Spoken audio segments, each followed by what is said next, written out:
Il ne s'est pas perdu, il est devenu la haine elle-même. Quand on regarde la trajectoire de Sasuke Uchiha, la plupart des gens ne voient qu'un méchant ou un jeune homme en colère. Mais la vérité est bien plus profonde et effrayante. Sasuke est devenu haineux. Il n'a pas échoué par faiblesse, il ne s'est pas trompé par accident, il a simplement permis aux ténèbres d'être plus stables que sa propre identité. Vous connaissez ce sentiment de déjà-vu, où vous avez l'impression d'avoir déjà vu cette transformation se produire, peut-être même dans le miroir? Dans la vidéo d'aujourd'hui, nous allons découvrir ce que signifie réellement cette rupture d'identité et comment le vide peut être comblé par quelque chose de beaucoup plus froid et dangereux. Avez-vous déjà senti que, petit à petit, les choses que vous aimiez ou la personne que vous étiez commençaient à s'évaporer, ne laissant à leur place qu'un durcissement de l'âme? C'est comme s'il y avait un froid constant dans notre poitrine, un rhume qui ne s'en va pas avec des couvertures, mais qui se nourrit de ce qui reste de nous. Pourquoi est-il si facile pour nous de devenir ce que nous avons juré de détruire? Restez avec moi jusqu'au bout, car ce que vous allez maintenant découvrir sur la psychologie de la rupture risque de vous surprendre et de changer complètement la façon dont vous percevez vos propres conflits internes. Le gros problème ici, le véritable nœud du problème, est que la douleur a une manière très spécifique de nous façonner. Nous grandissons en entendant que nous devons être forts, que nous devons accepter le choc, mais personne ne nous prévient qu'il y a une limite où s'arrête la résilience et où commence la mutation. Sasuke en est l'exemple ultime. Il ne s'est pas perdu dans la forêt, il a reconstruit ses fondations sur les cendres de tout ce qu'il était. Et la solution que je souhaite vous présenter aujourd'hui, le chemin pour comprendre cette métamorphose, est directement lié à la façon dont vous gérez le poids que vous portez. Souvent, nous croyons évoluer, alors qu'en réalité nous devenons simplement plus rigides, plus amers, plus haineux. Avez-vous vécu cela? Soudain, les réactions explosives ou le silence de mort semblent être les seuls outils dont vous disposez pour vous protéger du monde. C'est une armure lourde, n'est-ce pas? Mais le problème avec l'armure, c'est qu'elle ne laisse rien entrer, pas même ce qui pourrait nous guérir. Ce que Sasuke nous enseigne, de manière cruelle et honnête, c'est que la haine est une source d'énergie inépuisable, mais toxique. Cela vous donne un but, cela vous donne une direction, mais cela impose un prix que la plupart d'entre nous ne sont pas prêts à payer. La perte totale de l'essence. Dans cette vidéo, je vais vous montrer comment identifier les signes de cette rupture interne avant qu'il ne soit trop tard. Analysons comment le processus de devenir sa propre haine est silencieux, comme un poison qui n'a pas de goût mais paralyse le cœur. Vous verrez que la solution n'est pas simplement de pardonner et oublier, mais plutôt de comprendre le mécanisme qui fait que notre identité s'effondre pour laisser la place à quelque chose de plus stable, mais dévastateur. C'est une journée d'autoconocimiento qui peut avoir le courage de faire. Mais vous êtes ici, et c'est déjà très fort pour votre force. Imaginez un instant que votre identité soit comme un morceau de verre. S'il tombe et se casse, vous pouvez essayer de coller les pièces ensemble, mais il y aura toujours des marques. Sasuke décida de faire fondre le verre et de forger une lame. Il a changé de nature. Mais si je vous disais qu'il y avait un dernier principe, une dernière vérité que Sasuke a ignoré jusqu'au dernier moment, quelque chose de si puissant qu'il aurait pu éviter des décennies de souffrance? C'est quelque chose qui est caché entre les lignes de l'histoire et qui pourrait être la clé pour ne plus jamais vous sentir otage de vos propres ombres. Cette dernière pièce du puzzle est ce qui sépare ceux qui sont consumés par le feu de ceux qui apprennent à l'utiliser sans se brûler. C'est le secret pour garder votre identité intacte, même lorsque le monde semble vouloir vous transformer en quelque chose de froid et de méconnaissable. Mais, pour comprendre ce principe, il faut d'abord comprendre ce qui se passe dans le millième de seconde exact au cours duquel l'esprit décide d'abandonner la lumière et d'embrasser l'abîme. Maintenant, je veux approfondir encore plus ce sujet, car il existe un piège très séduisant dans la façon dont nous traitons nos blessures, ce que j'appelle l'illusion de la force. Vous savez, en France, il y a une culture très enracinée selon laquelle l'homme doit être comme un roc, solide, inébranlable. Dès notre plus jeune âge, beaucoup d'entre nous apprennent que montrer de la douleur est un défaut de caractère, un signe que l'on n'a aucun contrôle sur soi-même. Alors qu'est-ce qu'on fait? Nous prenons cette blessure, ce traumatisme déchirant la poitrine, et en faisons une forme de discipline presque militaire. C'est une métamorphose dangereuse où la souffrance cesse d'être quelque chose que nous ressentons et devient le carburant de notre productivité, de notre formation, de notre recherche incessante de pouvoir. C'est ce que Sasuke a fait à l'extrême. Il réalisa que la tristesse le rendait lent, vulnérable et trop humain. Mais la colère? Ah, La colère est différente. La colère procure un sentiment de clarté étrange et addictif. Elle simplifie le monde étant noir et blanc. Il n'y a plus de doute, plus de nuances de gris ou de complexité morale. Il n'y a que vous et votre objectif. Lorsque vous décidez que la haine est votre nouvelle boussole, le chaos de l'esprit se tait. Vous avez enfin l'impression d'avoir une direction, un objectif clair dans la vie. Mais cette clarté est un mirage, une vérité cachée qui nous trompe tout en érodant les fondements de qui nous sommes réellement. Cette mentalité de transformation de la douleur en rigueur crée une distance glaciale entre nous et le reste du monde. Tout d'abord, vous vous éloignez pour vous protéger. Cette distance devient alors votre propre identité. Vous commencez à être fier d'être le froid, le calculateur, celui qui n'a besoin de personne.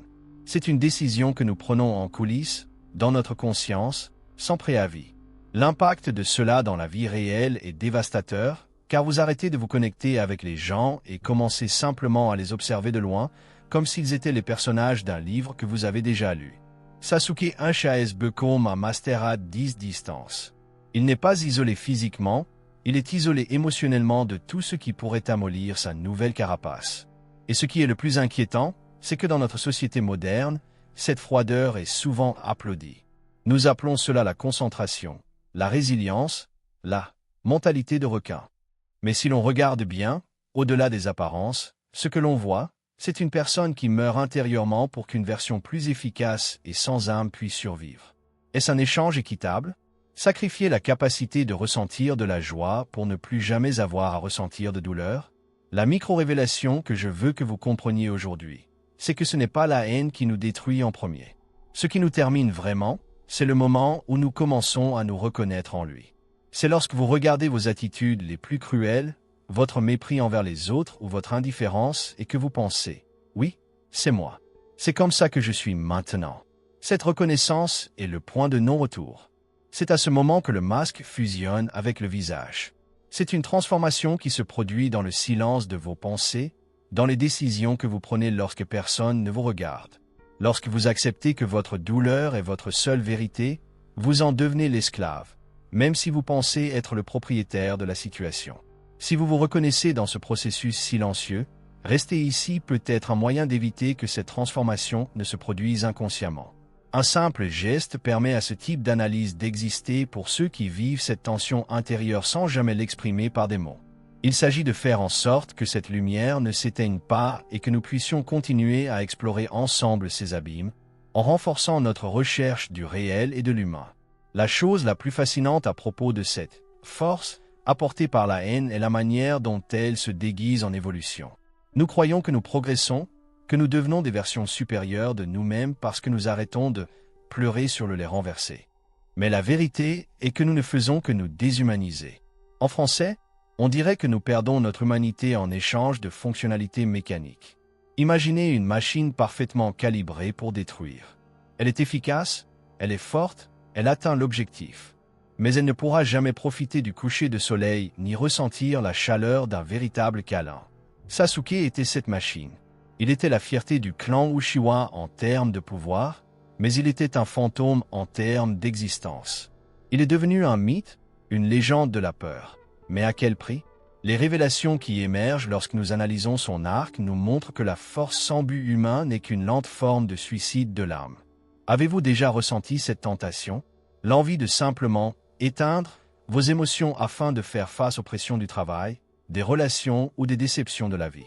C'est une voie tentante, une solution rapide, mais c'est comme boire de l'eau salée pour étancher sa soif. Plus vous buvez, plus vous devenez désespéré. Souvent, ce changement de mentalité est motivé par un mensonge que nous nous racontons. Être bon nous rend faibles.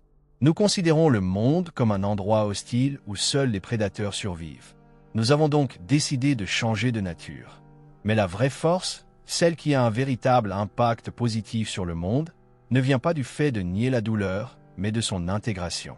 La véritable transformation se produit lorsque vous regardez votre blessure et décidez que même si elle fait mal, elle ne définira pas votre caractère. Il a fallu des années à Sasuke pour comprendre cela, et beaucoup d'entre nous passent toute leur vie sans jamais arriver à cette conclusion. Nous vivons dans les coulisses de notre propre vie, jouant un rôle que nous détestons, simplement parce que nous avons peur que la version originale de nous-mêmes soit trop fragile pour le monde réel. Mais si je vous disais que le brisement est en fait la porte d'entrée vers une connexion plus profonde, que c'est dans notre vulnérabilité que nous trouvons le courage d'être qui nous sommes vraiment, sans les chaînes de la haine ou de l'amertume. Cette conversation devient intense, je sais, mais il est nécessaire d'enlever ces couches pour aller au cœur de ce qui nous motive. Parfois, les décisions que nous prenons pour nous protéger sont les mêmes qui nous emprisonnent. C'est comme construire un magnifique château avec des murs imposants, pour ensuite se rendre compte que vous vous êtes enfermé à l'intérieur et que vous avez perdu la clé. La haine est l'architecte de ce château. Il vous donne la sécurité, mais il vous enlève votre liberté. Et le pire dans tout, c'est qu'il fait croire que la solitude est un choix noble, une preuve de supériorité. C'est une illusion de grandeur qui cache une profonde insécurité. Lorsque nous arrêtons de nous battre contre les autres et commençons à combattre cette ombre intérieure, la donne change. Le véritable combat n'est pas contre un ennemi extérieur, mais contre cette volonté de se fermer au monde. C'est un processus de désapprentissage, de rupture des vieux schémas et de permettre à quelque chose de nouveau et de plus authentique de s'épanouir au milieu du chaos. Maintenant, je veux approfondir ce sujet, car après avoir compris comment cette armure est construite, nous devons parler de ce qui se passe lorsque quelqu'un essaie finalement de la toucher. Vous savez, quand vous êtes tellement habitué à votre propre glace que toute démonstration d'affection ressemble à une menace, c'est un sentiment étrange, presque comme si l'affection était une attaque contre votre intégrité. C'est comme si vous étiez resté si longtemps dans une pièce sombre que la lumière du soleil vous faisait mal aux yeux. Sasuke réagissait violemment à toute tentative de sauvetage car, pour lui, être secouru signifiait admettre qu'il avait encore besoin de quelqu'un. Et pour quelqu'un qui est devenu sa propre haine, le besoin est la plus grande des faiblesses. Mais soyons honnêtes ici, entre amis, qui n'a jamais donné à quelqu'un la froideur juste pour ne pas avoir à faire face à ce qu'il ressentait. Parfois, nous faisons même cela au serveur au petit déjeuner, simplement parce que nous nous réveillons avec cette mauvaise humeur inexplicable. Est-ce vrai ou pas? Nous nous enfermons, mettons nos écouteurs et créons un mur invisible de « ne me touche pas ». Mais blague à part, cet isolement a un prix dont nous discutons rarement. Cela nous prive de la capacité d'être surpris par la vie. Quand on a déjà décidé que tout va mal et que les gens sont décevants, on ne voit plus les petites exceptions qui rendent qui rendent notre voyage supportable. Vous devenez un juge sévère d'une réalité que vous avez vous-même déformée. Et c'est là que les choses deviennent vraiment intéressantes, car la psychologie derrière cette rigidité cache un secret qui pourrait désormais changer la façon dont vous abordez chaque argument ou frustration. J'aimerais connaître votre avis à ce sujet. Pensez-vous que la froideur est une protection nécessaire ou simplement une prison déguisée? Écrivez « Je suis plus que Emma Douleur » dans les commentaires si vous avez déjà eu l'impression de vous perdre et avez décidé de vous battre pour revenir. Maintenant, je veux approfondir encore plus ce sujet, car nous devons comprendre le mécanisme exact par lequel cette transformation se produit, le moment où les engrenages de notre esprit émettent ce déclic silencieux et où tout change. Vous savez, il y a une expression française que j'adore, l'appel du vide. C'est cette sensation étrange que certaines personnes ressentent en regardant une falaise, une envie inexplicable de sauter. Dans le cas de Sasuke, et peut-être dans le vôtre aussi, la falaise n'était pas physique, elle était émotionnelle. Il ne s'est pas réveillé un jour en décidant « Aujourd'hui, je serai la personnification de la haine ». Ce n'était pas un événement explosif, c'était quelque chose de beaucoup plus subtil, presque imperceptible. Tout a commencé par une blessure. Une journée ouverte ne permet pas de recevoir le devido cuidado. Imaginez un enfant qui trébuche et se gratte le genou. La douleur est vive, elle pleure, mais elle passe vite. Mais qu'en est-il lorsque la blessure est dans l'âme? Quand ce qui vous a été arraché, c'était votre sécurité, votre famille, votre terrain. L'impact initial est paralysant, mais le véritable danger ne réside pas dans le coup lui-même, mais dans les coulisses de ce qui se passe ensuite.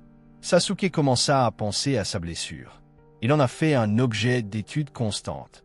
Vous savez, quand vous avez un bouton de fièvre dans la bouche et que vous ne pouvez pas arrêter de passer votre langue dessus, même si vous savez que ça va faire mal, c'est exactement ça. Il est devenu obsédé par le chagrin, retournant chaque détail de cette nuit fatidique, nourrissant de souvenirs le monstre. Et voici la vérité cachée. Lorsque vous vous concentrez trop sur une blessure, elle cesse d'être quelque chose qui vous est arrivé et devient qui vous êtes. Il commença à réfléchir à sa blessure. Chaque pensée, Chaque analyse sur le monde, sur les amis ou sur l'avenir était traitée à travers ce filtre de souffrance.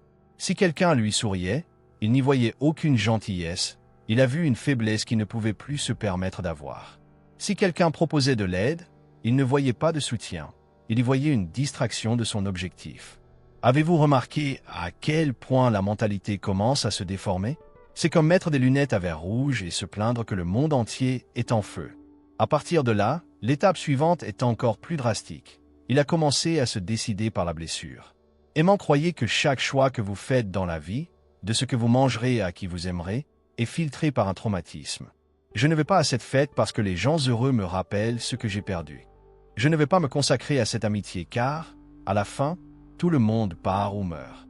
Les décisions de Sasuke ont cessé d'être basées sur ses rêves d'enfant et ont commencé à être basées sur l'entretien de son armure. Il croyait qu'il faisait preuve de stratégie, qu'il prenait les bonnes décisions pour devenir fort, mais il laissait simplement la haine prendre le volant. Et la haine est un moteur terrible, mes amis.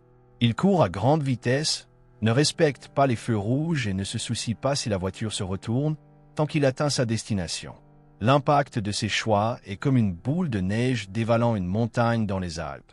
Cela commence petit, mais devient vite une force imparable de la nature.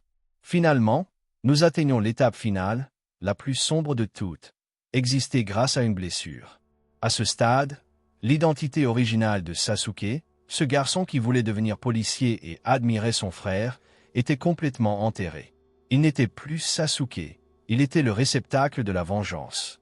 La douleur est passée d'une expérience passagère, quelque chose qu'il avait, à un filtre permanent. Il commença à respirer la haine, à dormir avec, à voir toute sa vie à travers cet écran de fumée noire. Lorsque la douleur devient votre seul mode d'existence, vous devenez prévisible, rigide, ironiquement, très fragile. Parce que si quelqu'un vous enlève cette douleur, qu'y reste-t-il? Le vide devient si effrayant que vous préférez continuer à souffrir plutôt que d'essayer de découvrir qui vous êtes sans vous blesser. C'est un cercle vicieux d'affirmation de soi négative. Avez-vous déjà eu l'impression de tenir si fort une braise brûlante que votre main ne sent même plus la chaleur, juste l'odeur de brûler? C'est une façon épouvantable de vivre, mais pour beaucoup, cela semble être la seule option disponible. Cette transformation de l'identité est ce que les révélations psychologiques modernes appellent la cristallisation du traumatisme. La personne devient un cristal dur, beau à l'extérieur en raison de sa force apparente, mais qui se brise d'un seul coup au bon endroit. Sasuke était ce cristal. Il dégageait une aura de puissance inébranlable, mais à l'intérieur, il n'était qu'un enchevêtrement de nerfs exposés, réagissant au monde avec l'agression d'un animal acculé. Et le plus fou, c'est qu'il pensait que c'était une évolution. Il voyait Naruto, avec son empathie et ses liens, comme quelqu'un de derrière, quelqu'un qui n'avait pas eu le courage de faire le nécessaire. Mais qui était vraiment le prisonnier là-bas? Le garçon qui s'est permis de tout ressentir, ou le génie qui s'est enfermé dans une cellule de haine et a jeté la clé? C'est une inversion des valeurs qui se produit tout le temps dans notre société. Nous apprécions le succès qui découle du sacrifice de la santé mentale, nous applaudissons le leader autoritaire qui n'a pas d'amis mais seulement des subordonnés. Nous élevons chaque jour des petits Sasuke dans nos bureaux et nos écoles, en leur apprenant que la seule façon de survivre est d'avoir froid. Mais voyez-vous, ce changement ne se produit pas seulement dans les grandes tragédies cinématographiques. Cela se passe dans les petits détails. Cette fois-là, tu as été trahi et tu as décidé de ne plus jamais faire confiance à personne. Cette fois-là, tu as été humilié et tu as juré qu'un jour tu ferais avaler à tout le monde ce qu'il disait. Ces promesses que nous faisons dans le noir, lorsque nous sommes en colère, sont les briques de notre prison. C'est un processus de durcissement qui nous fait perdre contact avec notre propre douceur, notre douceur. Et sans cette douceur, la vie perd sa saveur. Tout devient une tâche, une obligation, une guerre constante. L'impact de cela sur notre santé, nos relations et notre créativité est immense. Vous arrêtez de créer de nouvelles choses parce que vous êtes trop occupé à protéger ce qui reste de vous. Vous ne voyez plus les opportunités parce que vous êtes trop occupé à rechercher des menaces. C'est une existence défensive où on ne gagne jamais, on essaie juste de ne pas trop perdre. Maintenant, arrêtez-vous et réfléchissez une seconde. Quel filtre utilisez-vous aujourd'hui? Si vous regardez votre semaine, vos disputes avec votre famille ou la façon dont vous gérez les erreurs des autres, que voyez-vous? Avez-vous compris ou avez-vous une nécessité immédiate de punition et d'isolement? Reconnaître le moment où la douleur devient un filtre est la première étape pour commencer à l'éliminer. Ce n'est pas facile, je sais. C'est comme essayer d'enlever un tatouage qui fait déjà partie de votre peau.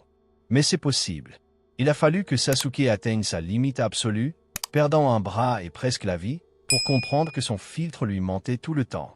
Et discover that the strength is so soft after come not from hatred, but from the ability to bear the weight of humanity itself without breaking. C'est une leçon précieuse, mais cela ne doit pas nécessairement vous coûter un bras et une jambe. La grande vérité derrière cette transformation est que la haine est un problème. Rasita, il lui faut un hôte pour survivre. Il se nourrit de votre énergie, de votre temps et de votre capacité à aimer. Et à mesure qu'il grandit, vous rétrécissez. Sasuke est devenu géant aux yeux du monde. Mais à l'intérieur, il était minuscule. Il n'était que l'ombre de ce qu'il aurait pu être. Et c'est là que nous commençons à voir la lumière au bout du tunnel. Si l'identité peut être transformée en haine, elle peut également être transformée en quelque chose de plus équilibré. Mais cela demande un courage dont la haine ne connaît rien, le courage d'être à nouveau vulnérable. Le courage de dire « ça fait mal » au lieu de « je vais te détruire ». C'est un changement de mentalité qui nécessite un effort conscient chaque jour, une vigilance constante sur nos propres décisions et pensées. Vous savez, dire ça comme ça peut donner l'impression que je suis un moine bouddhiste ou quelque chose comme ça. Mais la vérité est que j'ai aussi eu mes jours Sasuke. Il y a eu ce matin-là où je me suis réveillé, j'ai cogné mon petit doigt sur le coin de la table et j'ai décidé que l'univers entier conspirait contre moi. Nessa ora, a vontade de colocar uma capa preta, croisar os braços e olhar comme dedem para qualquer que us me daruem bom dia. C'est presque un rituel de protection. Non, personne ne me touche. Je suis en mode vengeance contre les meubles de la maison. Mais ensuite je me souviens que si je suis ce chemin, le seul qui perdra, c'est moi, qui passerai toute la journée grincheux pendant que la table reste là, ferme et forte, sans même me soucier de mon existence. Parfois, nous prenons la vie trop au sérieux, comme si nous étions les protagonistes d'un drame épique, alors qu'en réalité nous ne sommes que des gens qui essaient de ne plus heurter les meubles. Ce brise-glace est important car, au fond, nous avons tous cette dualité. Nous avons le potentiel d'être incroyables, mais nous avons aussi ce coin sombre qui veut juste se refermer et regarder le monde brûler. Le secret n'est pas de prétendre que ce coin n'existe pas, mais plutôt de ne pas le laisser prendre le contrôle de notre identité. Et en parlant de contrôle, il y a un aspect spécifique de ce changement que presque personne ne remarque, quelque chose qui se produit lorsque l'on accepte enfin que la haine a gagné. J'aimerais vraiment avoir votre avis. À quel stade de ce processus pensez-vous que les gens se perdent le plus aujourd'hui? Est-ce la pensée constante de la douleur ou le temps nécessaire pour prendre des décisions en fonction de celle-ci? Laissez votre avis dans les commentaires avec la phrase « Le filtre n'est pas moi ». Donc je sais que vous avez compris la vision.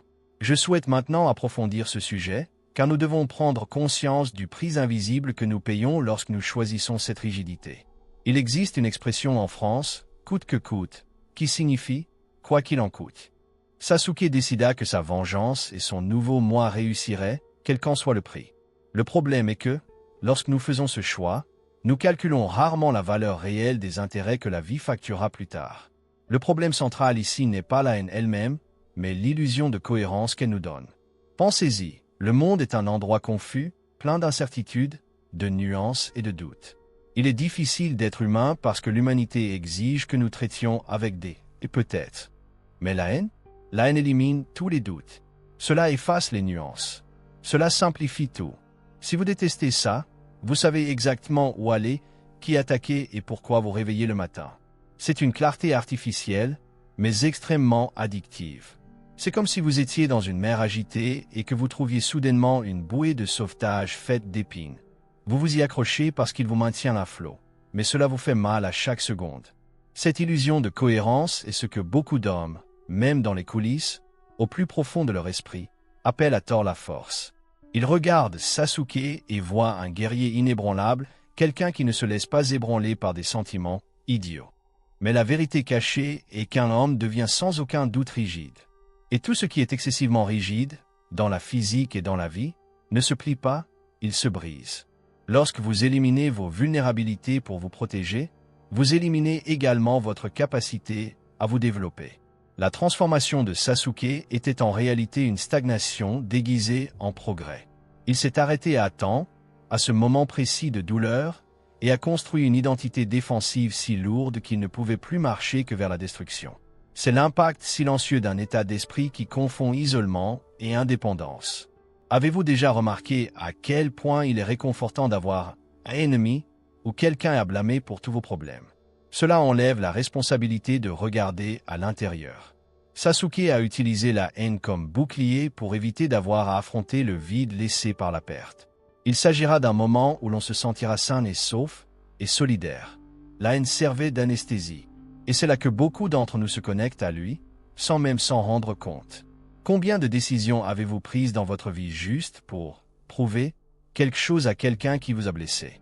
Combien de fois te fermes-tu ou pour une nouvelle opportunité parce que vous mâchiez encore une amère révélation du passé? Cette rigidité nous donne un sentiment de contrôle, mais c'est le contrôle du prisonnier sur la taille de sa cellule. La vraie force n'est pas d'être une statue de glace, mais d'être comme l'eau, qui est fluide, qui s'adapte et qui, malgré son apparence fragile, a le pouvoir de pénétrer au fil du temps dans la roche la plus dure. Beaucoup appellent cela de la force, mais je préfère l'appeler une armure de verre. Elle brille, intimide, mais est terriblement instable. Lorsque nous vivons cette identité défensive, nous perdons notre capacité à être authentiques. Nous devenons une caricature de notre propre douleur. Sasuke n'était plus un individu, il était un symbole de traumatisme en mouvement. And the price of this is total isolation of the soul. En France, nous valorisons le débat, l'échange d'idées et le tête-à-tête. Mais comment parler à quelqu'un qui a déjà toutes les réponses basées sur la haine? La communication meurt. L'impact sur les relations est dévastateur parce que vous cessez de considérer les gens comme des êtres humains et commencez à les voir comme des obstacles ou des outils. C'est une façon solitaire d'exister, où le seul écho que l'on entend est celui de sa propre amertume. Cette mentalité du « moi contre le monde » crée une barrière qui empêche même les révélations les plus évidentes de nous parvenir.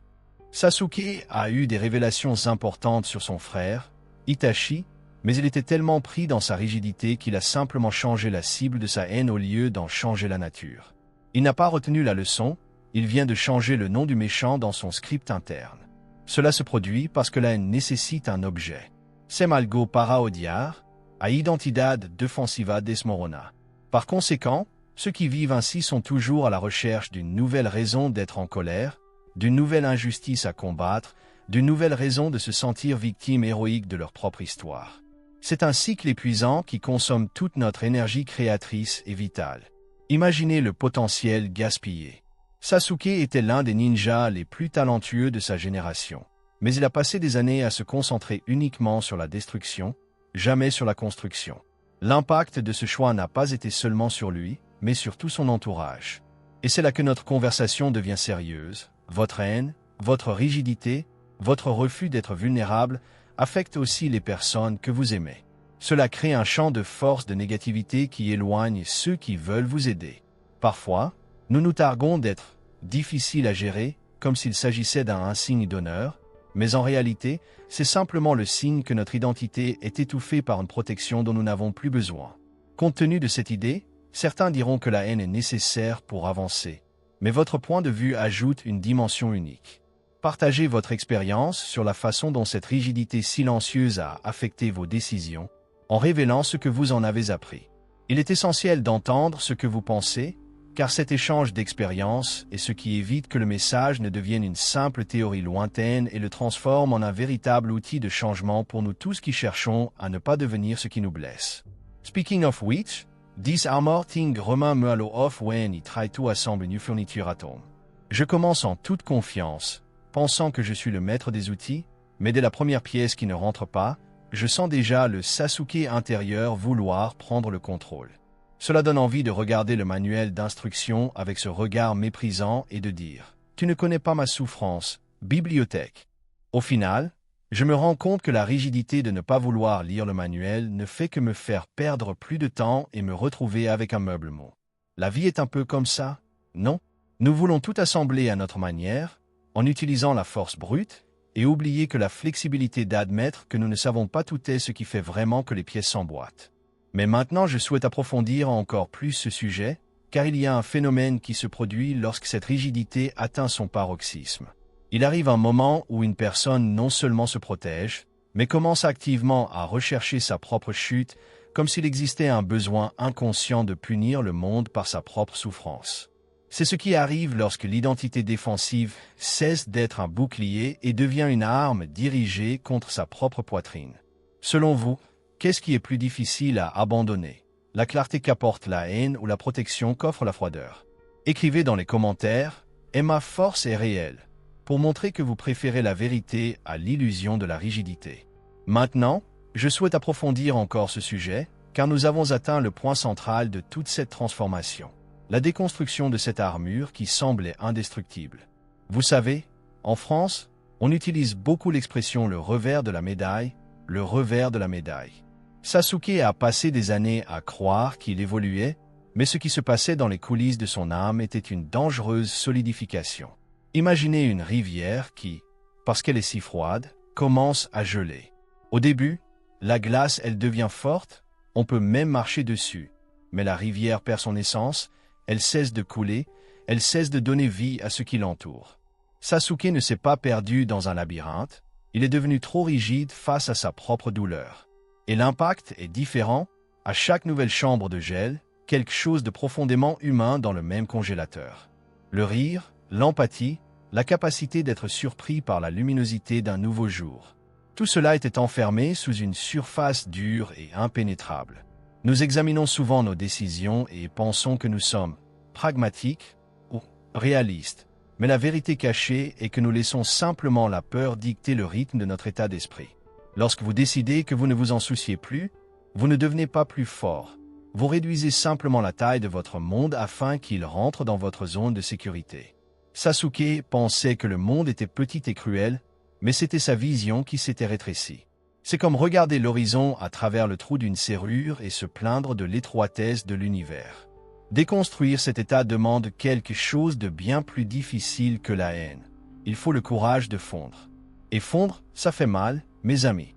Cela fait mal parce que lorsque la glace se transforme à nouveau en eau, vous ressentez à nouveau le flux de toutes les choses que vous avez essayé d'ignorer. Vous ressentez à nouveau le poids de la responsabilité de vos propres choix, sans pouvoir blâmer le destin ou vos ennemis. Cette rigidité que portait Sasuke fonctionnait comme une structure de support. Sans elle, il avait l'impression qu'il allait s'effondrer. Mais la dernière micro-révélation que nous donne sa trajectoire, et qui échappe complètement à tout cliché bon marché d'entraide, est que la véritable force n'a jamais été d'abandonner la haine comme s'il s'agissait d'un objet jetable. C'est impossible. Vous ne jetez pas une partie de votre histoire. Le secret, le véritable tournant, était de ne pas laisser cette douleur définir qui il était. Il y a une énorme différence entre dire « je ressens de la haine » et « je suis haineux ». The moment Sasuke réalise that hatred was just a tool, and a very blunt one at that, et could finally begin to deconstruct the prison he himself had built. Il comprit que son identité était suffisamment vaste pour contenir les cicatrices du passé sans devenir une cicatrice géante. L'impact de cette révélation sur notre mentalité est immédiat. Si vous cessez de vous identifier à votre traumatisme, vous retrouvez le pouvoir de décider qui vous voulez être désormais. Les décisions cessent d'être des réactions au passé et deviennent des constructions pour l'avenir. Il ne s'agit pas de pardonner parce que c'est beau, mais de pardonner parce que vous voulez retrouver votre espace intérieur. Vous voulez que votre rivière coule à nouveau. Sasuke a passé toute sa vie à essayer de prouver sa force par la destruction, mais la déconstruction ultime était celle de son propre ego blessé.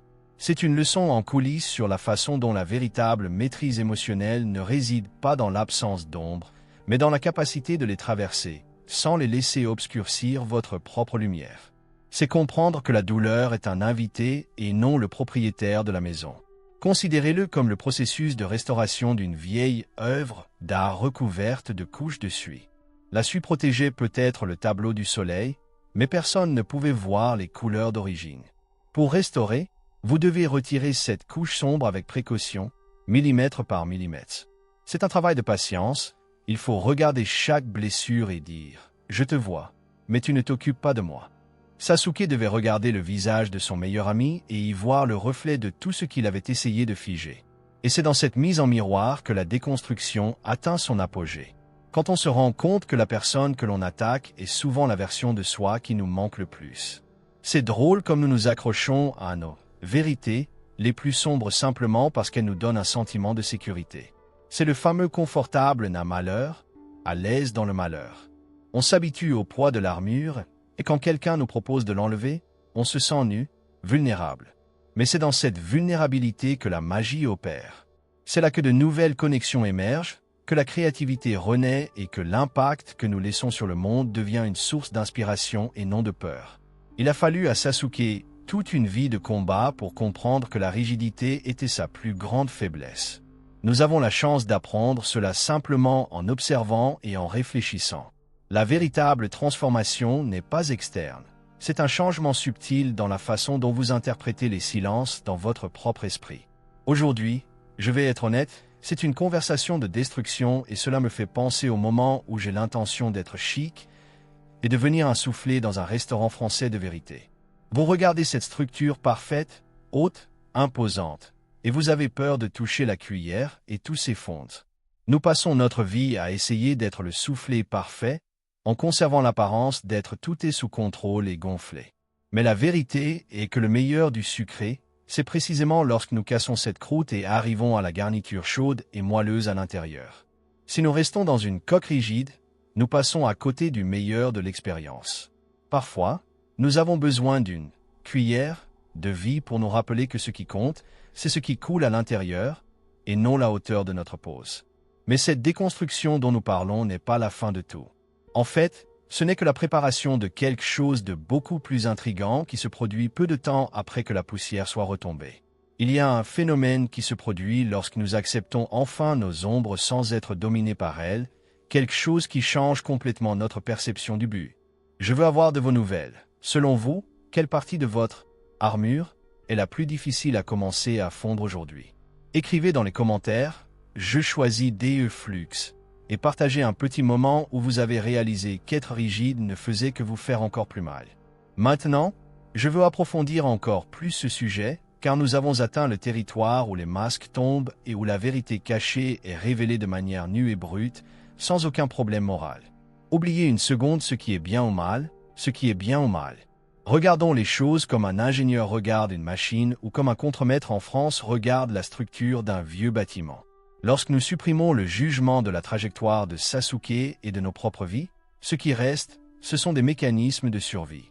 La question ici n'est pas de savoir si la haine est vilaine ou si la vengeance est un péché. Le problème est la fonctionnalité. La haine fonctionne comme un échafaud, il tient la structure pendant que vous êtes brisé, mais il n'est pas la maison. Le problème est que nous passons tellement de temps à vivre sur des échafaudages que nous oublions ce que c'est que de vivre dans une vraie maison, avec des fenêtres ouvertes et de l'air frais.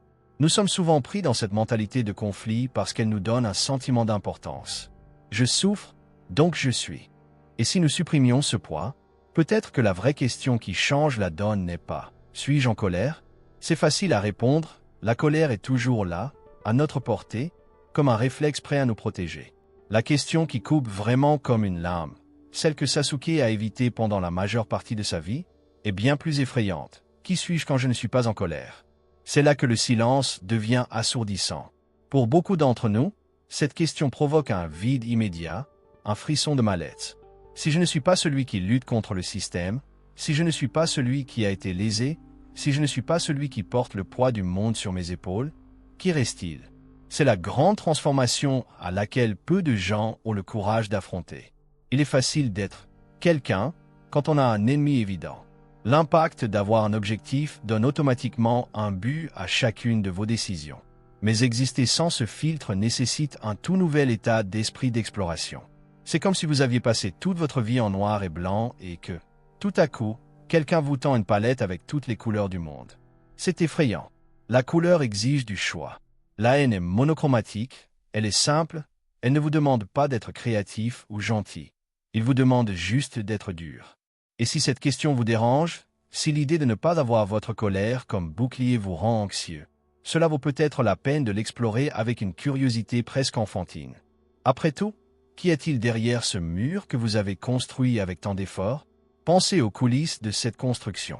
Vous avez passé des années à renforcer ces briques, à polir cette armure, en veillant à ce que personne ne voie aucun signe de vulnérabilité.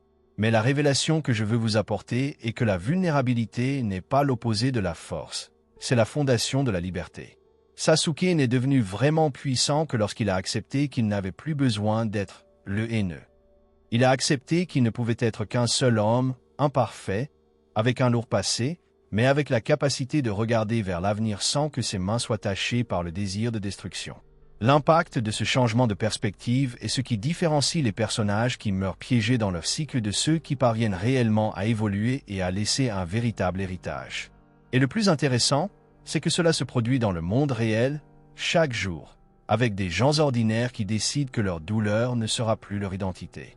Vivre une identité défensive, c'est comme porter un sac à dos rempli de pierres sur une montée raide. Vous êtes fier de la force de vos jambes, de la façon dont vous pouvez porter plus de poids que les autres, mais vous oubliez que vous pourriez profiter de la vue si vous n'étiez pas aussi concentré sur le poids. La vérité cachée est que nous devenons accros au poids. Nous nous sentons vides sans cela. Mais ce vide n'est pas un trou noir, c'est un espace vide, une invitation à quelque chose de nouveau. Qui es-tu dans les moments de paix? Qui es-tu quand personne ne t'attaque?